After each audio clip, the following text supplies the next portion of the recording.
میرے بیٹے جس دن تو پیدا ہوا ہم نے اپنے لیے جینا چھوڑ دیا. ہوئے ہوئے ہوئے ہوئے ہم تیرے لیے جیے. تیری ماں تجھے دودھ پلاتی تھی, میں تیرے لیے روٹی کے نوالے لاتا تھا. میری ساری کمائی پہلی اور آخری سب تیرے اوپر لگتی تھی. تجھے خوش دیکھتے تھے تو خوش ہوتے تھے, تجھے روتا دیکھتے تھے تو ہم روتے تھے. وَإِذَا ذَاقَتْكَ بِالسُّقْمِ لَيْلَةً لَمْ أَدْلِ سُقْمَكَ إِلَّا سَاهِرًا أَتَمَلْمَلُ. جب تو کبھی بیمار ہو جاتا تھا تو تیرے سرانے بیٹھ کر ہم ساری رات روتے تھے اور دعائیں کرتے تھے, یا اللہ ہمارے بچے کو بچا لے, ہمارے بچے کو صحت دے دے. اس تڑپ میں ساری رات میں جاگتا تھا.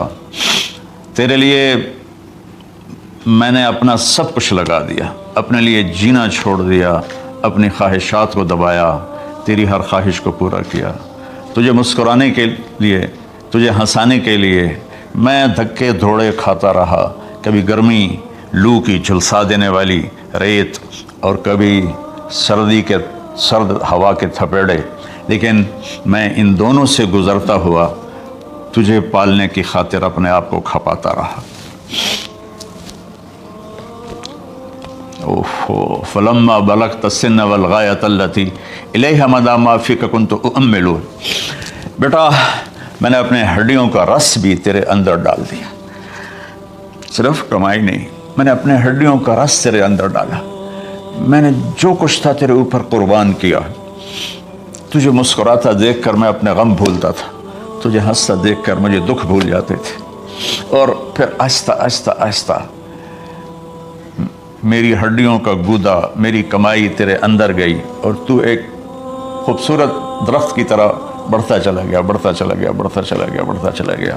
اور میری بڑھاپے نے کمر جھکا دی اور میں جھکتا چلا گیا, جھکتا چلا گیا. میرا خیال تھا کہ جیسے میں اس کی انگلی پکڑ کے چلتا تھا, اب میری باری ہے, یہ میری انگلی پکڑ کے چلے گا.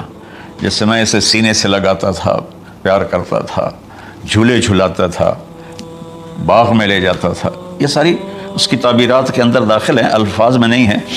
تو مجھے خیال آتا تھا جب میں بوڑھا ہو جاؤں گا نا تو میرا بیٹا بھی مجھے ایسے ہی لے کے پھرے گا, میرا بیٹا بھی میری سنے گا. یہ 100 دفعہ پوچھتا تھا یہ کیا ہے, اور میں ہر دفعہ جواب دیتا تھا یہ ہے. تو اب میں بڑھاپے میں اس سے بات کروں گا, یہ میری بات سنے گا. میں اس کو نوالے کھلاتا تھا, یہ مجھے روٹی کھلائے گا. میں اس کا انگلی پکڑ کے چلتا تھا, یہ میرا ہاتھ پکڑ کے چلے گا. میری کمر بڑھاپے نے جھکا دی اور میں ایک خشک پیڑ کی طرح ہو گیا, اور جوانی نے تیری کمر کو سیدھا کیا اور تو ایک تر و تازہ درخت بن گیا. تو مجھے خیال آیا کہ میں نے 20 سال اس بچے کو پالا ہے, ابھی اپنی ماں اور باپ کو دیکھے گا. لیکن ایک دم اچانک کیا ہوا, فلما بلغت السن والغایۃ التی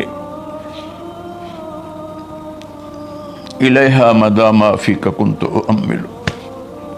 جب تو اس عمر کو پہنچا جس میں ہماری امیدیں تیرے ساتھ لگ گئیں, ہمیں بڑھاپے نے بے آسرا کر دیا اور تیری جوانی نے تجھے ہمت دے دی, تب ہمارا خیال آیا کہ اب یہ ہمارے ساتھ وہی کرے گا جو ہم نے اس کے ساتھ کیا. لیکن کیا ہوا, جعلت جزائی غلظۃ وفظاظۃ کأنک انت المنعم المتفضل. تو اتنا بدتمیز ہوا, تیری زبان چھری بن گئی, تیرا رویہ زہر بن گیا, اور میری ساری زندگی کی محنت کا بدلہ تو نے مجھے نافرمانی سے دیا, بد اخلاقی سے دیا, بدتمیزی سے دیا. میں حیرت بھری نظروں سے تجھے دیکھتا رہا اور میں اپنی پچھلی 20 سالہ زندگی کو جھٹلاتا رہا کہ میرے خیال میں اس کا نوکر ہوں اور یہ میرا مالک, میں اس کا باپ نہیں, میں اس کا نوکر ہوں. کیونکہ ماں باپ کے ساتھ ایسا کوئی نہیں کرتا ہے, یہ میرا مالک ہے اور میں اس کا نوکر ہوں, اس لیے مجھے ڈانٹ رہا ہے. کتنے بچوں کو میں نے یہ کہتے سنا اپنے باپ کو, تو میرے واسطے آج تک کیتا کی, تو میرے واسطے آج تک بنایا کی. اور جو آپ بے بسی کی تصویر بنا ہوتا تھا وہ شکلیں بھی میرے سامنے ہیں. تو کمال کے اشعار. میں سوچ رہا ہوں جو میرا یہ حال ہے 1400 سال بعد کہ میرے آنسو نہیں رک رہے، تو اللہ کے نبی تو زارو قطار روئے تھے، داڑھی آنسوں سے تر ہو گئی تھی. کہا بیٹا جب تو نے میری ساری زندگی کی محنتوں کا بدلہ بدتمیزی سے دیا، گالی گلوچ سے دیا، دھکے دے کر باپ کو گھر سے نکال دیتے ہیں، تو بیٹا میں یہ سمجھا کہ تو نے ایک خواب دیکھا تھا، کہ تو باپ ہے اور یہ بیٹا ہے. اصل حقیقت یہ ہے کہ یہ مالک ہے اور میں نوکر ہوں. پھر آگے کہتا فلیتک ان لم ترى حق ابوتی فعلت کما الجار المجاور یفعل.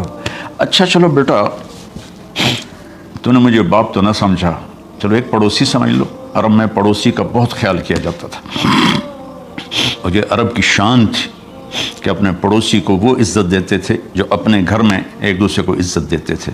تو اس نے پھر اس کی طرف اشارہ کیا کہ اگر میں تیرا باپ نہیں ہوں، تیرے رویوں کو دیکھ کر تو یہی لگتا ہے کہ میں تیرا نوکر ہوں، تو میرا مالک ہے، تو چلو اتنا تو کر دے جتنا ایک پڑوسی کے ساتھ کرتا ہے. فَأَوْلَيْتَنِي حَقَّ الْجِوَارِ وَلَمْ تَكُنْ عَلِيَّ مِنْ مَالٍ دُونَ مَالِكَ تَبْخَلُ. تو پڑوسی پر تو عرب خرچ کرتے ہیں، تو بھی تھوڑا سا میرے اوپر خرچ کر دیتا اور تو بخیل نہ بنتا، اور میرے خوابوں کو چکنا چور کر دیا، میری امیدوں پر پانی پھیر دیا، میرے بڑھاپے کو ذلت اور رسوائی میں بدل دیا. اچھا میرا پتر جا خوش رہو. ماں باپ کہاں بد دعائیں کرتے ہیں. تو میرے نبی کی آنکھوں سے آنسو، یہ ساری داڑھی تر ہو گئی. تو آپ نے اس کے بچے کو گریبان سے پکڑا اور جھٹکا دے کر دھکا دے کر دفع ہو جا، انت و مالک لابیک، تو اور تیرا سب کچھ تیرے باپ کا ہے. حضرت علی رضی اللہ تعالیٰ عنہ سے کسی نے پوچھا کہ آپ کے بیٹے حسن کیسے بیٹے ہیں؟ کہا حسن میرا وہ بیٹا ہے کہ جب میں چلتا ہوں تو میرے آگے نہیں چلتا، میرے پیچھے چلتا ہے. جب کہیں بیٹھنے کا موقع آتا ہے تو یہ پہلے نہیں بیٹھتا، پہلے مجھے بٹھاتا ہے پھر خود بیٹھتا ہے. جب کھانے پر بیٹھتے ہیں تو یہ روٹی کی طرف ہاتھ نہیں بڑھاتا جب تک میں نہ بڑھاؤں، یہ سالن کی طرف ہاتھ نہیں بڑھاتا جب تک میں نہ بڑھاؤں.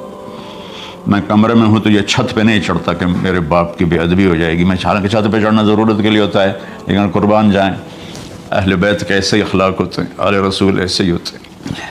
میرے عزیزوں نوجوانوں سے کہہ رہا ہوں جن کے والدین زندہ ہیں، ہم تو محروم ہو گئے، وہ قبروں میں چلے گئے، لیکن میں اتنا مصروف رہتا ہوں.